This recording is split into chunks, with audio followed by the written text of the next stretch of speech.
இது நைட்டு வந்துச்சோ எப்படியோ அது மேலே இருந்துச்சு. பொய் சொல்ல மாட்டேங்க. பிறகு தீர்வுக்கு எனக்கு 80 வயசு ஆயிடுச்சு. அந்த ஆட்டத்தோடு நம்ம தீட்டாங்க நல்லதே. ஓடி கூட எடுத்து மூட முடியலை ஐயா. எனக்கு வந்த வரக்கு இந்த மூச்சோடு தான் ஓடிக்கிட்டு கிட்டு கிட்டு கிட்டு மேலெல்லாம் ஆடிடுச்சு. நைட்டு பயந்துட்டீங்க? நான் பதற போட்டா அப்படி ஆட்டம் முதல்ல அடுத்தது இந்த கால் மட்டும்தான் கீழே இருந்தேன். சரி, இப்படி ஊடிக்கிட்டு இருந்தேன் ஐயா. ஊடின உடனே இந்த கையை இழுத்துச்சு. கையை இழுத்த உடனே இப்படி தொட 2 ஆட்டம்.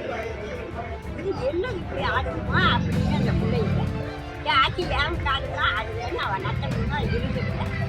திரும்ப அந்த அன்னைக்குல அங்கே ஒன்று போய் வீட்டுக்குள்ள போய் நான் படுத்துக்கிட்டேன். நிறைய முடி படுத்துக்கிட்டேன். கிழக்க உள்ள வேலை போன் போட்டு வந்தாங்க. அதான் வந்தாடா வந்து பார்த்துட்டு அன்னைக்குல இன்னமும் தெரியலைனாங்க. என் செவரி நெய்யின லேசாக விட்டு விட்டு விட்டுன்னு ஆடி என் மேலெல்லாம் ஆட்டம் கொடுத்துருச்சு. பூமி லேசாக இப்படி ஆகுது. அதில் என் செவரில் லேசாக மூச்சு. சரி, வீடெல்லாம் அழுங்குனதே நான் எந்திரிச்சு போகலன்னு எனக்கு எந்திரிக்க முடியாது. திடீர்னு ஆனோடனே குத்துக்கிட்டேன். அந்த அன்றைக்கில் அது திரும்ப என் தெரியாமலாம் ஆட்டம் கொடுத்துருச்சு.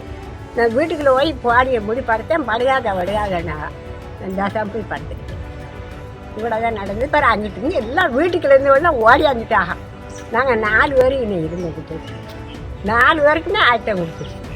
அந்த பிள்ளை ஒன்று அவள் மாமி ஒன்று நாங்கள் என்ன புத்தகத்துக்கு நாங்கள் எல்லாரும் ஓடியாந்து பார்த்தா நான் வெளியே நிறுத்தி வந்தேன். எனக்கு வர முடியலை. ஆட்டம் பதைக்கிட்டோம்னு வேற ஒன்றும் முடியலை. செவரிகளை போய் யாரும் பார்க்கவும் போகல.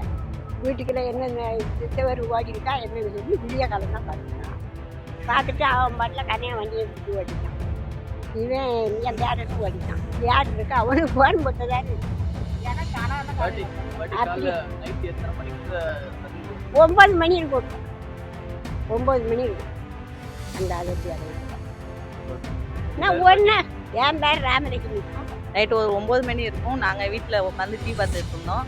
அப்போ வந்து மேலே ஃபஸ்ட்டு வந்து வானத்தில் தான் ஏதோ ஒரு சவுண்டு கிடச்சி. எங்கள் வீட்டு வந்து மட்டா போட்டது தான். அதில் சவுண்டு கேட்ட மாதிரி இருந்துச்சா. மேலே யாரும் கல் எதுவும் தள்ளி விட்டுருப்பாங்க சின்ன பிள்ளைங்க அப்படின்னு சொல்லிட்டு இருந்தோம். அடுத்த செகண்டே கீழே தரையெல்லாம் நடுங்கிச்சு. எனக்கு எங்கள் வீட்டில் சொன்னாங்க ஏதோ பாதிப்பு மாதிரி இருக்குமா, வா வெளியில் போவோம் அப்படின்னு சொல்லிட்டு வெளியில் வந்தோம். வெளியில் வந்தோடனே எங்கள் பாட்டி அக்கா எல்லாம் உட்காந்துருக்கோம். எதுக்கோ பூமியெல்லாம் நடுங்குது அப்படின்னு சொன்னாங்க. நாங்கள் எங்களுக்கு மட்டும்தான் அப்படி இருக்குன்னு சொல்லிட்டு இருந்தோமா. அடுத்து தான் சொன்னாங்க எல்லாரும் பக்கத்தில் இருக்கவங்க எல்லாருமே வந்துட்டாங்க. எதுக்கு இப்படி நடுங்குதுன்னு சொல்லிட்டு எல்லாருமே வந்து பார்த்துட்டு இருந்தாங்க. நைட்டு அன்டைம் ஆனால் வீட்டை எதுவுமே பார்க்கல. ஆனால் இப்போ காலையில் பார்க்கல பக்கத்தில் 2 வீடு பாதிப்பு இருக்குது. வீட்டெல்லாம் நல்லா கீறி. நைட்டு கீழே நாங்கள் தரையில் தான் உட்காந்துருந்தோம். உட்காந்தோன்னா காலெலாம் நடுங்கினா ரொம்ப பயமாயிருச்சு. வெளியில் வந்து பார்க்க எல்லாருமே பயப்பட்டாங்க. பாட்டி எல்லாருமே வயசானவங்களாம் இருந்தாங்களா, அவங்களுமே வெளியில் ரோட்டில் தான் உட்காந்துருந்தாங்க. அவங்களுக்கே நல்லா நடுங்கி ரொம்ப பயப்பட்டு யாருமே வரல. திருவேங்கோடம் தாலுகா கிழக்காளர் நட்சத்திரம் எங்கள் சொந்த ஊர். நாங்கள் இருக்கிறது வந்து சங்கரமலையில் போய் இருக்கிறோம். பிளப்புக்காக அங்கே இருக்கோம்.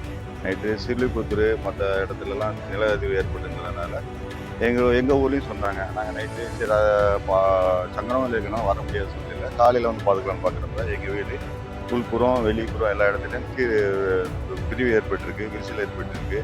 நாங்கள் இந்த வீட்டில் குடியிருக்கல. சங்கரமலையில் பிளப்பொலிக்காக இருக்கிறதுனால காலையில் வந்து பார்க்கோம் ரொம்ப ஒரு விரிசல் ஏற்பட்டதில் இருக்குது. அரசு இதை எங்களுக்கு கவனத்தில் கொண்டு செல்லணும்.